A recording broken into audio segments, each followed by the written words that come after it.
The dark gave way to a brilliant red light. Fire appeared, blazing before me on a pyre that sat upon a stone platform down below. I was rushing to meet it. The light glowed upon a glimmering lake that cast shadowy waves on a sandy shore. It was fortune that my fall carried me not a step further.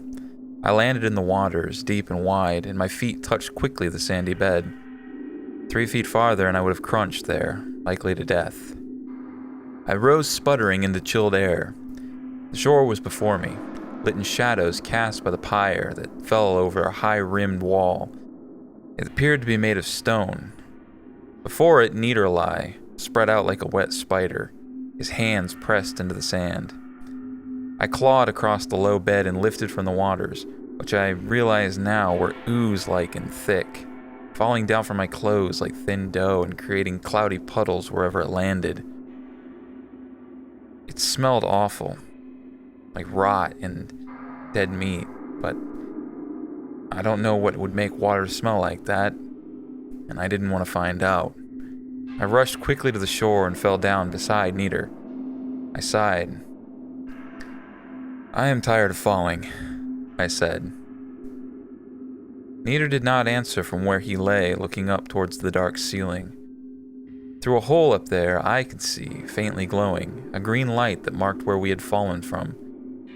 It shined far, far away, much farther than I should have survived in any fall, water or not, and it made me wonder if there was something to this whole hero cure thing that Nieder had been talking about. As I watched, Nieder raised a finger to his lips and quietly whispered, "Shh."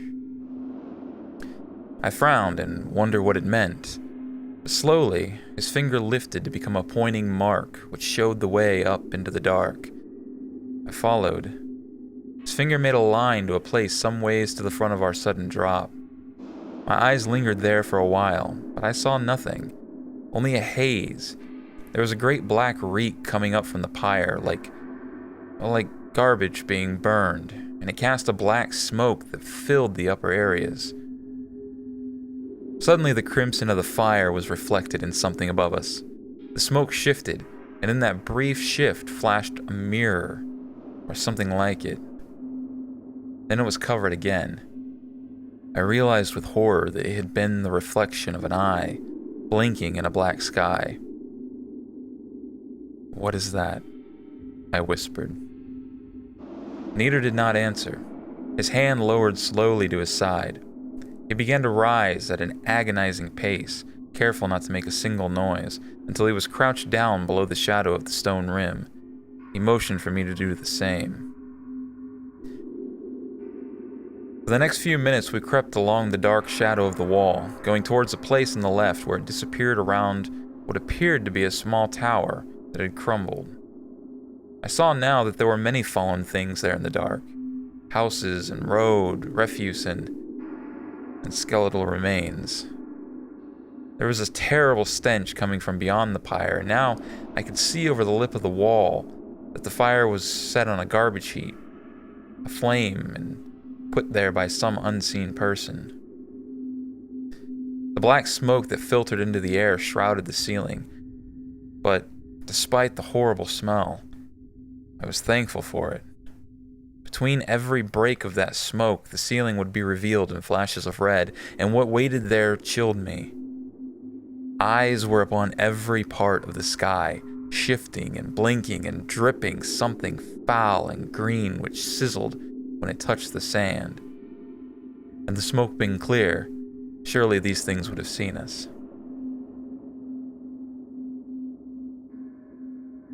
Quietly, carefully, we reached the place where the brilliance of the pyre was lost behind the shattered tower. But before we stepped into the gloom, Nieder raised a finger and implied our silence should continue. I made no argument. The sandy shore ended there, and the stench of the garbage heap lessened, but in their place a humid, wet earth arrived. The path beside the tower was not stone, but dirt. Muddy, soft dirt that clung to our feet and sopped loudly when we pulled free. It began to descend immediately, and I could hear the sound, but not see, water pouring over the walls of our decline, seeping into the lower land.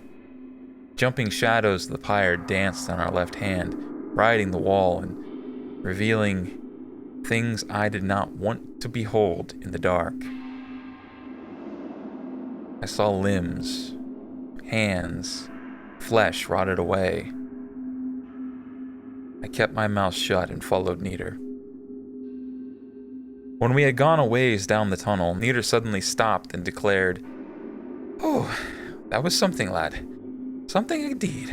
We are having quite the journey, us two. Now, for the bad news. I lost the map in the fall." "Great. Well, suppose that is not your fault. Neither of us were expecting it. And I'm not going back for it. There was something out there. What is this place? Is it a sewer?" "I think it was called the Waste when I was reading our path on the map, but I did not think it would be so literal. This is a fetid swamp. Do you know I fell on a corpse? Or I think it was a corpse. It was slimy and soft and bent in odd ways. I dearly hope it was no one I knew. Ah, what a world."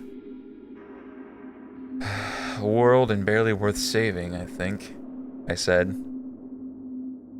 "What was on the ceiling? It looked all eyes. I couldn't see anything else." "Oh, lad, some monsters are best left in the dark. You will see enough to keep you fearful on this road. But, good news, I believe the Waste was just a bit before the divide. We must be close now, though I can only guess if we are coming by a safe road. I hope we do not need to be above ground to reach our quarry. That would be foul luck." "That is all the luck I seem to get," I said. "Do you remember anything of the way? Roads, maybe?" No, it was just a name on the page. I do not remember any of it.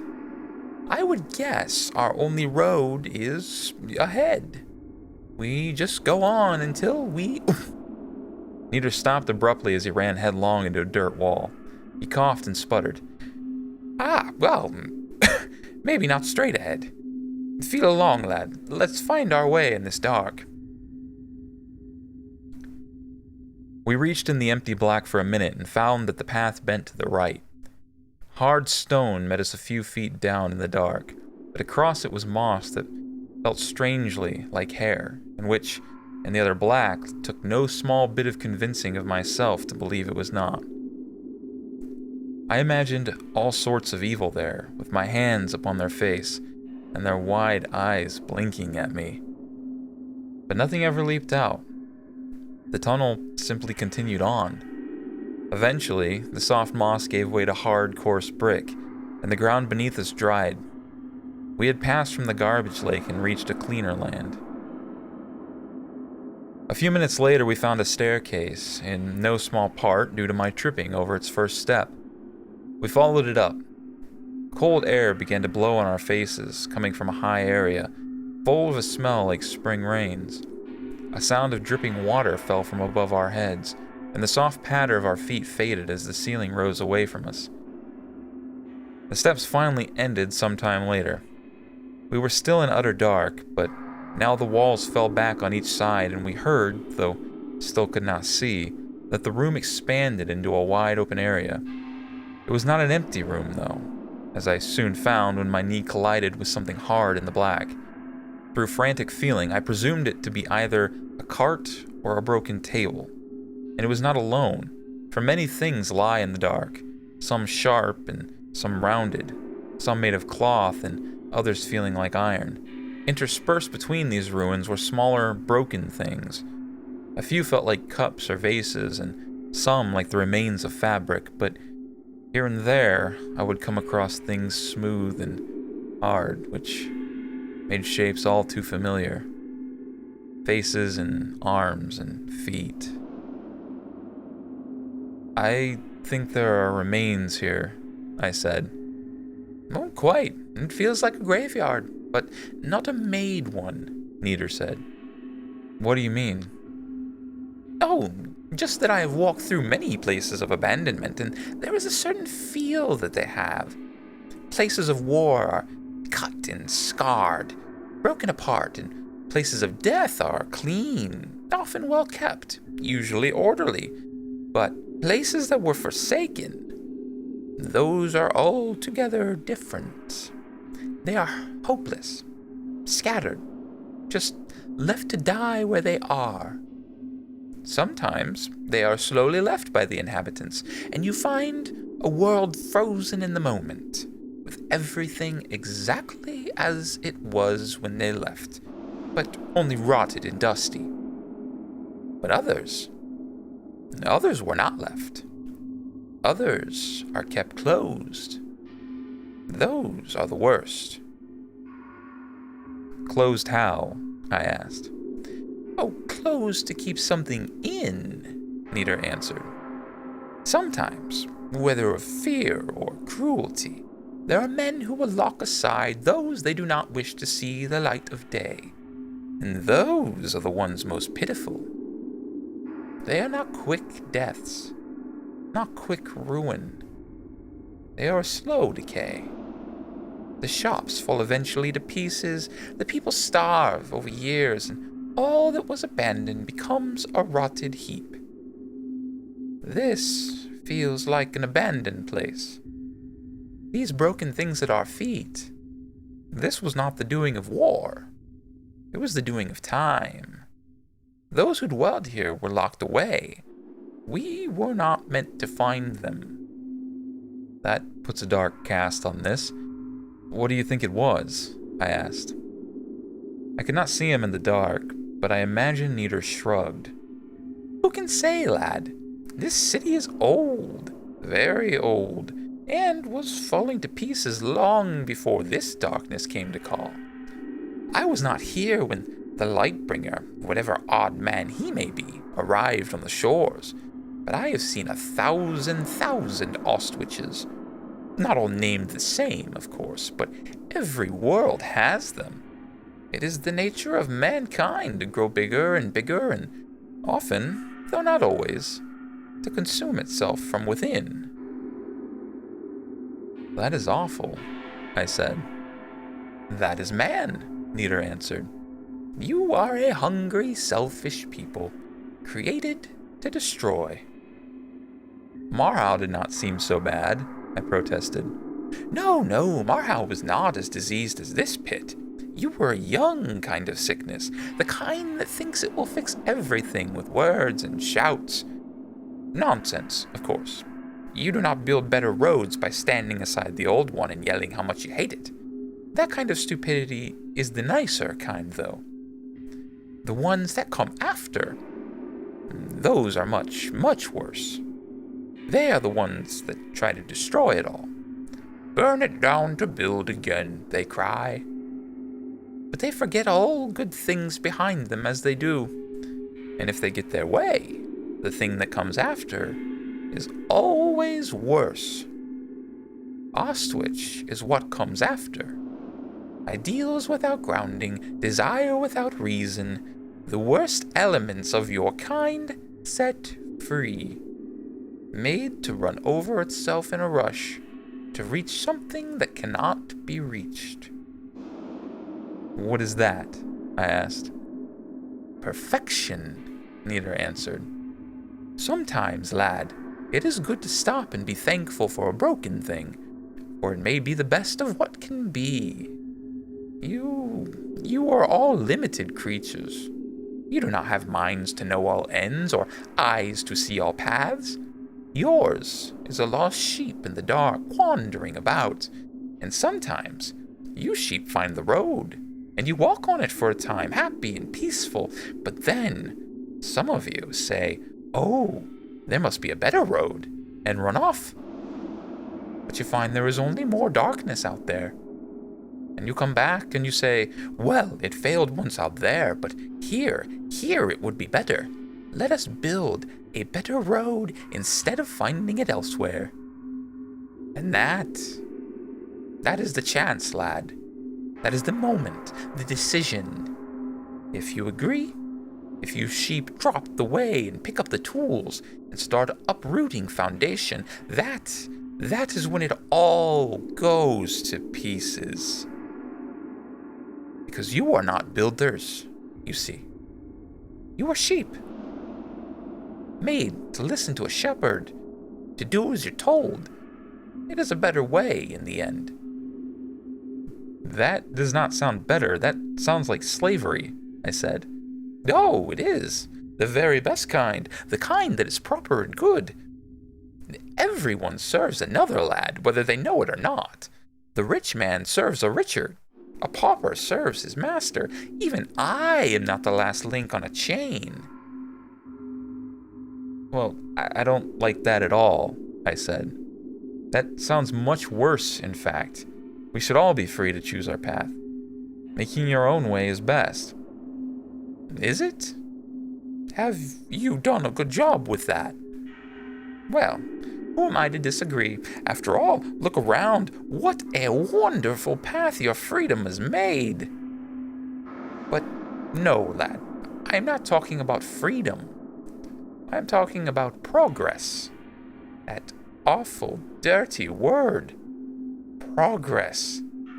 Throwing off chains simply because they exist, not because they are bad. That is the problem. And make no mistake, sometimes the chains are bad. They can be too tight, too restricting, too dangerous. But some chains are meant to keep one safe, to keep one on the right path, and to bring you to a good end. Oh, and who makes that chain? Some king in his castle? I said. No, lad. That is the whole problem with you men. Always looking to some fellow or lady and saying, oh, these other ones have led us astray, but this one right here, they have the right of it. And then you go walking off a cliff. You keep looking up to people just like you and thinking they have a better answer. But they don't, lad. That's the secret. They don't. They are looking up as well, and they don't like what is above them. So they drive off the path to make their own. One where they are the top link of the chain, and you fools, you wander right along. But see, Calen, eventually, all leaders fall off their chosen way, and the ones behind them become lost, unable to find a path, because they were only a blind following another blind. And then they are locked in places like this, empty, dark tombs, to keep them quiet, to keep them away, and to keep other sheep from realizing the shepherd is no more capable than they. Okay, fine. Talk as you will. I don't know what you're suggesting. It seems to me like all roads are ending in disaster, if you are to be believed. Oh, they are, because you fools never stay on the right one. You get your knowledge and your guidance and you find the road and you stay there for a while. But then someone goes and says, I am smarter than this, and walks right off the edge, and the march of doom begins. Progress.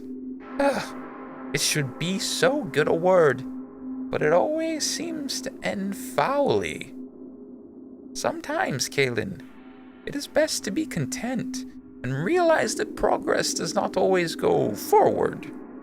Sometimes it turns, goes astray, and rebounds on itself to drive backwards. No one sets out to be a tyrant, but many find their way to that place because they did not simply stop and say, it is enough. I fell silent and did not answer him. I saw no point in the conversation. We were lost in an unknown land, in the dark, with no idea where we were going. Who cared if our philosophy was good? So we went on in silence for a time, feeling our way through a graveyard of things, relics of an older world. Eventually, after what felt like hours, but truly I cannot know the time, our hands found a far wall. We followed this to the left, and soon came to a place where it turned a corner. Around the corner, we felt fresh air blowing, and we knew it was the right way. More walking through darkness followed. We climbed for a time in quiet contemplation. I will admit, despite being initially fearful of this endless void, I was coming now to enjoy it. I felt unseen there, safe, perhaps for the first time since I had entered this wretched city. We had heard no noise for hours, and even the drip of water now faded behind. Were it not for our footsteps, I could have convinced myself I was asleep, lost in dreams, waiting to wake up. But eventually our walk came to an end. We reached a high door made of wood, banded in iron, with an iron grate window that I could see only barely. Somewhere in the dark beyond the door, a light was shining, red and grim, and very soft. But to me, having spent so long in the dark, it was as brightly lit as a dusk evening. We stopped at the door and looked out, but we could see only a short way before a stone wall cut off all sight. The door opened into an alley.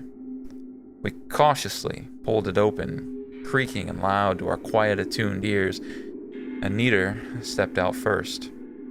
I followed soon, and once I was on the road, I looked about. The alley was a tunnel, covered by a low ceiling of brick and stone and overlaid with wood beams, and distantly I could see the fire that left glowing, dancing fingers upon the walls. A brisk wind blew down from the right. It was cold, much colder than the air we had left on the far side of our journey, and a smell of something burnt was on it, like the last wisps of smoke from a fire. Which way? I wondered as I looked out. I knew which one I desired. There in the freezing air, I wanted to go towards that fire, if only to warm my hands. Nieder thought a moment, rubbing his chin, and said, "I don't know. The map is completely out of my mind. There were not many roads, though. If we could find a high spot or an open place, perhaps we can see the inner part of the city." See? I doubt we will see anything. There are no lights here. It's as hard to find a flame as it is people. Ha! Right you are, Calen. Good show, but we must try some direction, unless we plan to sit down here and die. So why not this first? Come, we shall check over by that light and find what awaits us in this new place. I followed Nieder along the shadow of the wall. Soon we came to an area that opened into a courtyard, or perhaps what might have been a marketplace in an older time. Now it was just a ruin. Buildings lie shattered. Stalls that may once have sold vegetables or meat now were turned over and set on their sides. There was a fire here, but it was no comforting light of a torch. This was a blaze set upon an entire building's worth of furniture that had been dragged from the dark places and thrown into a pile. The light was harsh, blinding, and in the shadow cast by the fire, far in the back, at a place where it fell finely against dark stone, standing with their backs turned, as if they were afraid to look deep into the flame. I could see people lined against the walls of the area, all with hoods over their head, all with their backs against the pyre, and all chanting lowly in whispers. I could not hear what they said, but as we came up, a feeling of dread overcame me.